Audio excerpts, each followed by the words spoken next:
9:18. José La Luz. Bueno, feliz fin de semana para todos los dominicanos. Hoy no se puede hablar de temas muy complejos. Yo pienso que lo del cine está bien porque la gente está pensando en beber romo ya. Aunque fue un fin de semana largo y no es 30, uno infiere que no hay mucho dinero en la calle. Los empleados públicos sí cobran. Hoy estamos a 23. Hoy estamos a 20... O a 24. 23, sí. A 23, sí, hay muchos empleados públicos que cobran y eso pudiera dinamizar el fin de semana.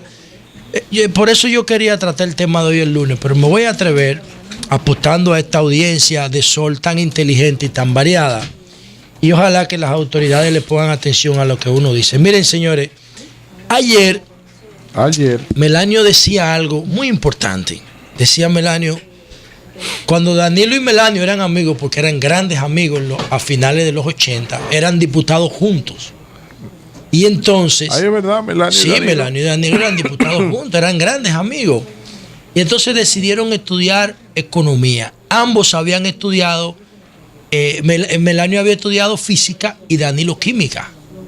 Entonces decidieron estudiar economía, hacer complementos de preparación académica en función de cómo se iba orientando el paradigma político en esa época.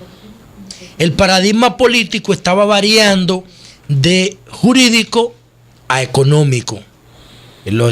Thomas Kuhn, un filósofo norteamericano muy influyente en la época de los 60 de la guerra de Vietnam, escribió una obra que se llama La estructura de las revoluciones científicas, que motivó a muchos jóvenes en el mundo, influenciados por la cultura occidental, a utilizar el concepto de paradigma. Tú sabes que producto de esa situación, si habría tenido las condiciones políticas para eso, el primer candidato presidencial y presidente de la República por el Partido de Liberación Dominicana. No me digas que tú vas a decir que yo estoy pensando. El de la pensión onerosa. Debió ser Vicente Bengoa. El de la pensión asquerosa. Debió ser Vicente Bengoa, porque ¿qué es lo que pasó?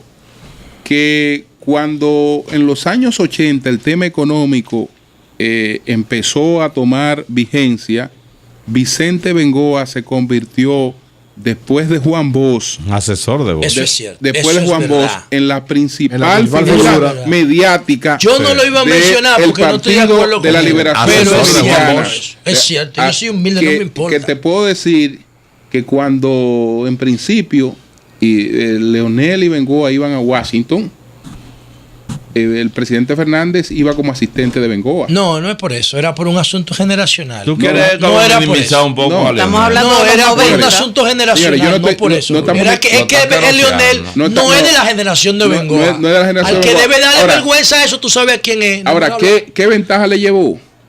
¿Qué ventaja le llevó? Le llevó la ventaja del idioma. Esa era otra ventaja adicional. Es decir, vamos a misiones a Washington. A Leonel era asistente de Bengoa. Pero Bengoa era una de las figuras más importantes porque había descollado primero, pero no por talento. Asistente de Bengoa no, le llevaba el maletín. Bengoa, no, eso no es sí, cierto. señor. Le fungía como su asistente. No me digas a mí lo que pasó ahí. No. Estamos hablando en una misión. Busca vanguardia de la época. Estamos hablando en una misión política. En una misión política, pero una misión. Pero no te ofendas porque eso no es un insulto, al contrario, eso es un ejemplo de cómo de operación. No hay que desdibujar la realidad. Lo que José está diciendo, lo que estoy también aportando, Bengoa era la principal figura. Sí, es cierto. Y se convirtió en la principal figura del PLD por el tema económico. ¿Qué pasó a ser lo más importante en ese momento? Pasó a ser lo más importante en ese momento. Sí. Claro. Entonces, ¿qué pasó? Cuando decían que el dólar 3 por 1. No, lo que pasa, no, y acuérdate. El escuadrón económico, que fue el PLD que lo bautizó. Oye, ¿qué pasa? En la Guerra Fría, los norteamericanos empezaron a enfrentar. En la Guerra Fría, los norteamericanos empezaron a promover el modelo económico que había surgido del Plan Marshall de la posguerra. Y ahí salieron los Chicago Boys. Acuérdate lo de Chile, lo de México, que fueron paradigmas latinoamericanos. ¿Cómo brinca Vicente después con de Andy? Bueno, ahorita vamos. Entonces, esa obra de Thomas Kuhn no era moderno eso. acuñó el concepto de paradigma, aunque es una cosa milenaria, lo redefinió en la estructura de las revoluciones científicas. ¿Qué pasa? Se fue otro movimiento. ¿Qué pasa? Concertación democrática. Cuando en el PLD y en la República Dominicana empiezan a darse cuenta de cómo estaban operando esos cambios, el paradigma dejó de ser jurídico a económico. Noten ustedes que, por ejemplo, el caso de Balaguer, abogado. El caso de Peña Gómez, abogado. Jorge Blanco, abogado. ¿Por qué el paradigma era jurídico antes de 1980? Porque lo que se estaba conquistando eran las libertades, eran los derechos fundamentales. Entonces, por eso la principal preocupación del mundo era jurídica, porque había que pelear por los derechos de la gente. Era por eso que se peleaba, por un concepto de soberanía, de independencia, de libertad de tránsito, de ideología, de movilización, de asociación. Entonces los políticos tenían que interpretar las necesidades de la gente. Una vez eso, después que se conforma la ONU, ya entonces esos derechos no son rebatidos a los pueblos. Y empieza la ola de independencia de los países que todavía quedaban bajo influencia colonialista. Y vienen las necesidades económicas que sustituyen a la jurídica. Eso se consagra cuando cae el muro de Berlín en 1989 y se define el consenso de Washington y se le aplica una receta económica a todos los países latinoamericanos. Por eso la economía se convierte en un paradigma y los políticos se ven obligados a aprender de economía, a hablar de economía. Y el FMI, que nosotros como país, me refiero, yo no participé en ese debate, todo el mundo lo satanizaba en los 80, la década perdida, qué sé yo qué, empezaron a reclamarlo a partir de los 90. ¿Para qué? Para generar confianza en los mercados. Cuando la economía se volvió global y los inversionistas iban allí donde había estabilidad. Entonces, el paradigma se volvió económico. Por eso Danilo es economista, y Melanio, y Bengoa, y Temo. Por eso la economía tiene tanta influencia en la política hoy. ¿Qué pasa? ¿Y por qué yo hago este comentario? El paradigma económico, a partir de 1990, se complementa con otro paradigma nuevo. Porque el mundo, después de la caída del muro de Berlín, cambió. Y ese paradigma se llama tecnología. Los políticos tienen que tener un discurso tecnológico, porque la tecnología se ha convertido en un aspiracional de la sociedad, como lo era la economía y como lo eran los derechos.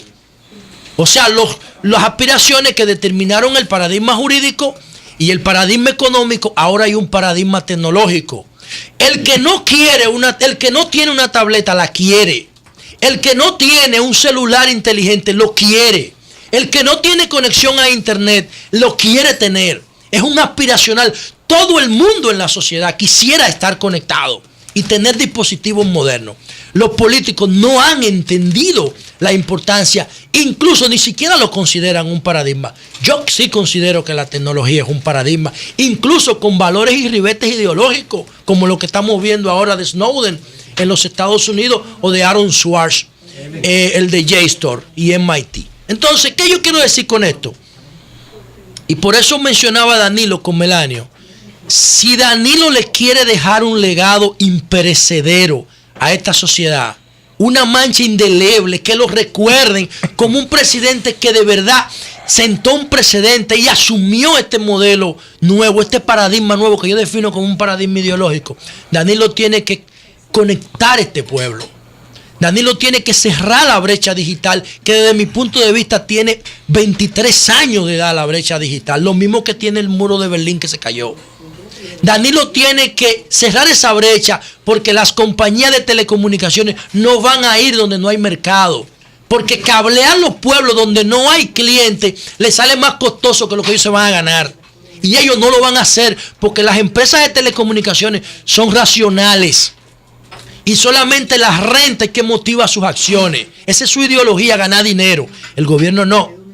Entonces, así como Danilo está visitando las pequeñas cooperativas, que yo creo en el cooperativismo y soy enfermo con el concepto de cooperativismo y esas pequeñas agrupaciones de campesinos, Danilo tiene que dejar un legado a la República Dominicana, a ese pueblo joven que está creciendo, y conectarlo y darle tabletas electrónicas. Ya ni siquiera se está hablando de laptops, tabletas electrónicas que hacen el conocimiento portable, la educación portable, tú la puedes llevar en los bolsillos y conectarlo, porque eso no se va a dar sobre la base del desarrollo económico. Yo tengo un mapa de la penetración de Internet en América Latina y la República Dominicana es uno de los países más caros del servicio de Internet y con una de las mayores tasas de impuestos en la República Dominicana.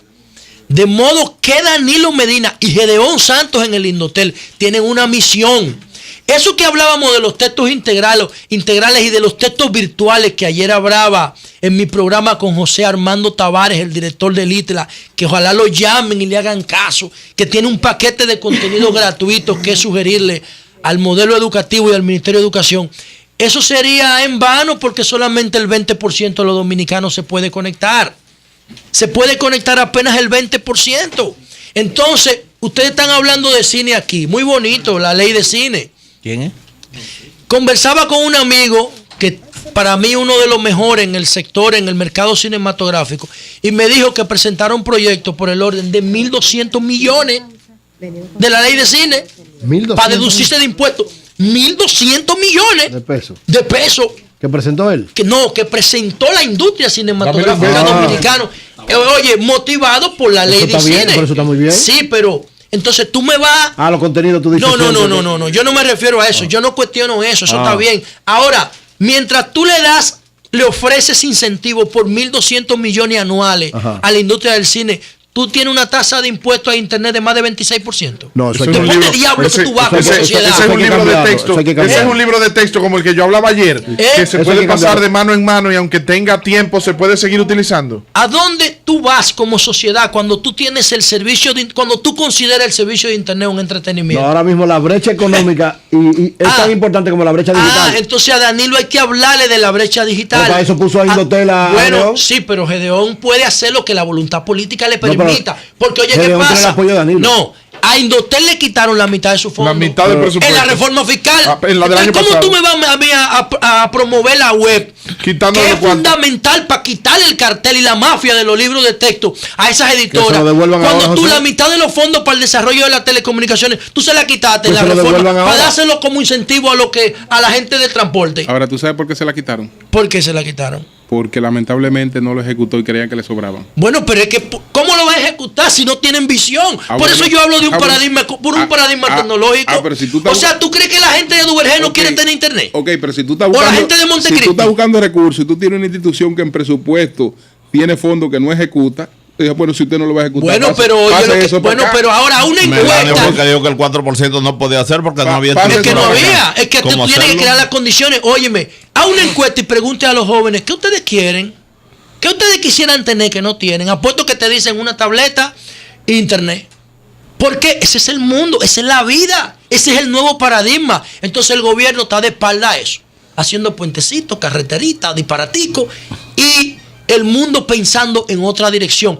Si Danilo... una gente que le hace un puente que es un disparatico. No, yo no me refiero a eso. Es que no es solamente... que no es solamente importante, Melton. Pero escúchame, tú necesitabas el puente y el camino vecinal porque tú tenías que caminar 5 kilómetros para ir a una escuela. Ahora la educación te puede llegar a tu casa. A tu casa si tú estás conectado. Tú no tienes que salir. Tú no tienes que salir a ninguna parte. Entonces Danilo, que se dio cuenta en el 85 que los paradigmas estaban cambiando y que para ser presidente de la República o un político influyente, además de conocimiento de derecho, tenía que tener conocimiento de economía. Ahora ese mismo Danilo, yo le digo que esa visión que él tuvo a mediados de los 80 para orientar su carrera política hacia la economía, ahora él también tiene que orientar su conocimiento político al área de la tecnología. Déjame hacerle una pregunta.